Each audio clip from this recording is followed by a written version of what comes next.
Salut à toi, j'espère que tu vas très bien. Moi, je vais super bien. La gastrite, ou communément appelée le mal d'estomac, c'est une inflammation de la muqueuse gastrique. Est-ce que tu connais les causes de l'inflammation de cette muqueuse gastrique? Est-ce que tu connais comment l'éviter? Dans cette vidéo, je vais t'expliquer, je vais t'apporter les causes de l'inflammation de la muqueuse gastrique. Plusieurs sont parmi nous qui souffrent de cette gastrique là, ou ce que vous appelez communément le mal d'estomac, et ne savent pas quoi faire. Dans cette vidéo, je vais t'apporter certains éléments de réponse afin que tu puisses connaître déjà pourquoi tu as le mal d'estomac, ou ce qu'on appelle scientifiquement la gastrite. Alors, assieds-toi confortablement sur cette vidéo jusqu'à la fin.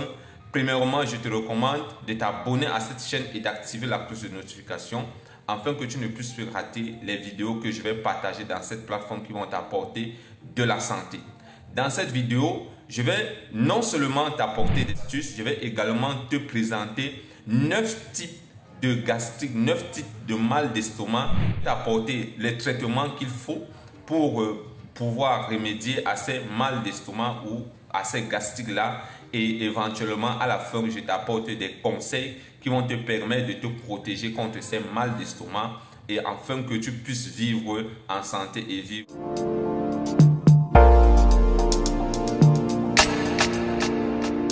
Les causes sont nombreuses. Premièrement, il y a les causes bactériennes qui font en sorte que les gens puissent avoir le mal gastrique. Secondairement, nous pouvons avoir des causes de stress. Vous savez qu'aujourd'hui, nous vivons beaucoup de stress aujourd'hui, que ce soit dans le milieu professionnel, que ce soit à la maison. Plusieurs personnes subissent le stress et n'ont pas de moyens, n'ont pas de capacités psychologiques pour pouvoir les permettre de résister à ce stress-là. Donc, le stress est un élément, est un facteur très alarmant aujourd'hui, est un facteur qui touche beaucoup de personnes aujourd'hui et les amène à avoir le mal gastrique ou le mal d'estomac.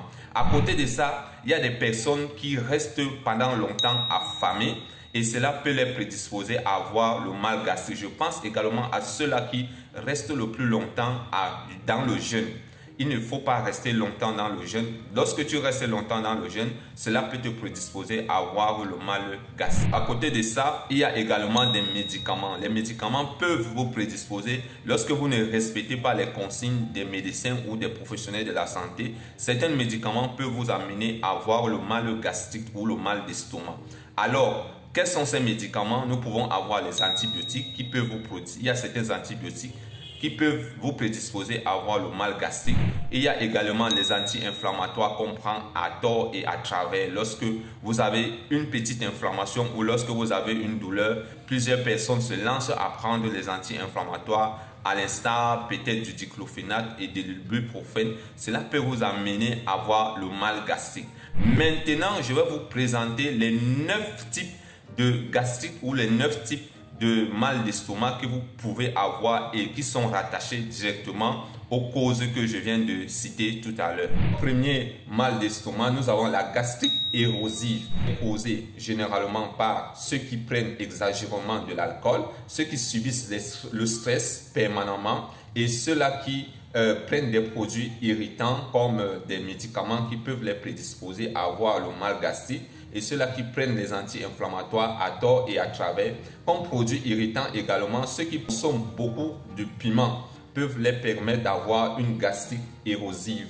Et ça, il y a également la gastrite non érosive. Ici, la gastrite non érosive est généralement causée à une cause généralement bactérienne et typiquement l'Helicobacter pylori. C'est cette bactéries qui nous entraînent souvent à avoir une gastrite non érosive. Type de mal gastrique ou bien troisième type de gastrite, nous avons également les gastrites infectieuses. Cette gastrite est causée par d'autres types d'infections en dehors de cette infection que je viens de citer au niveau de la gastrite non érosive. Donc, il y a d'autres types d'infections qui peuvent vous permettre d'avoir ce qu'on appelle la gastrite infectieuse. Nous avons également une gastrite virale ou fongique qui se développe souvent chez les malades qui ont des maladies chroniques ou un système immunitaire affaibli, comme chez les patients vivant avec le VIH/SIDA, de l'hépatite, etc., qui ont un système immunitaire affaibli. Ils peuvent avoir une gastrite virale ou fongique. Avoir également une gastrite aiguë ici, là, cette gastrite aiguë, c'est une forme de gastrite érosive qui peuvent arriver soudainement chez des patients qui subissent le stress, qui sont malades, donc des patients peut-être qui ont subi une brûlure au niveau cutané, qui ont peut-être un traumatisme, que ce soit un cancer. En fait, des patients qui sont souvent malades peuvent avoir des gastrites aiguës, résultant par exemple d'une maladie quelconque. Il y a également une gastrite radique. La gastrite radique, c'est une gastrite qui survient lorsque le patient peut-être a subi une radiothérapie. Pour des patients qui ont le cancer, lorsqu'ils subissent une radiothérapie, ils peuvent souvent avoir des gastrites radiques.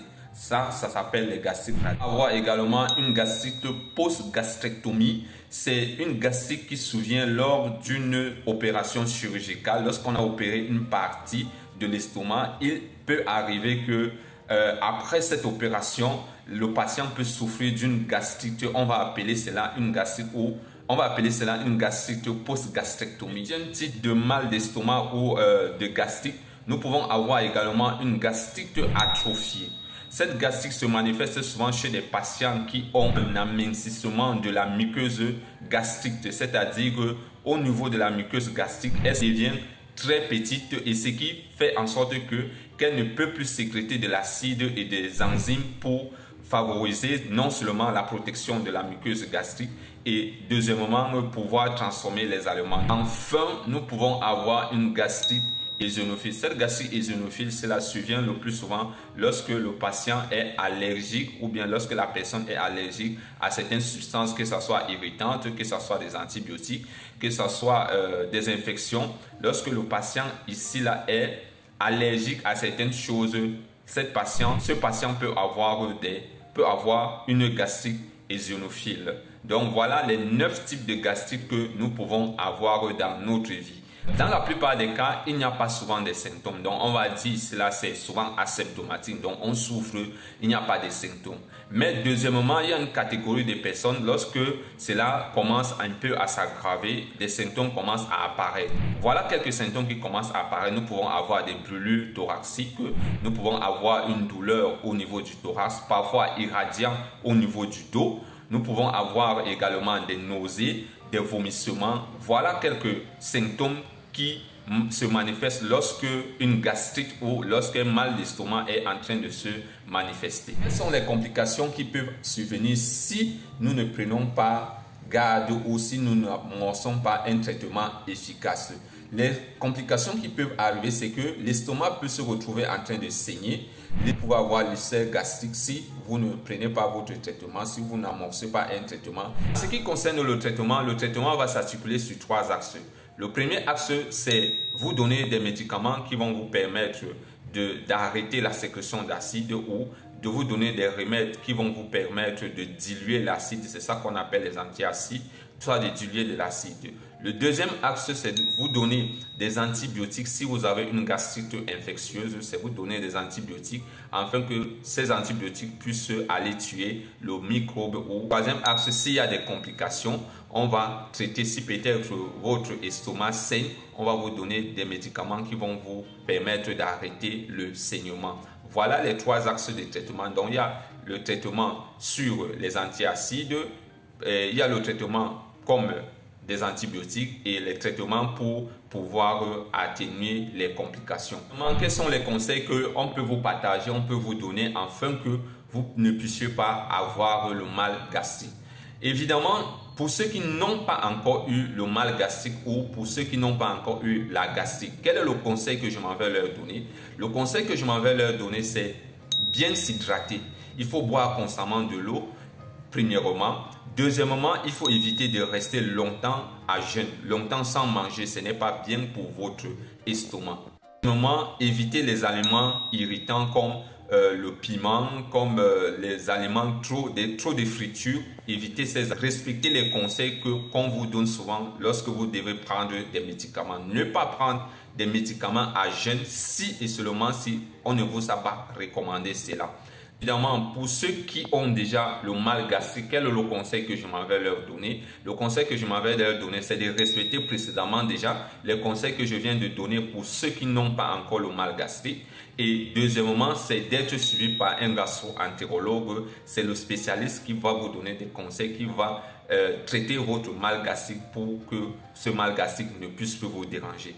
Donc, alors, si cette vidéo t'a plu, n'hésite pas de t'abonner premièrement à cette chaîne et d'activer la cloche de notification.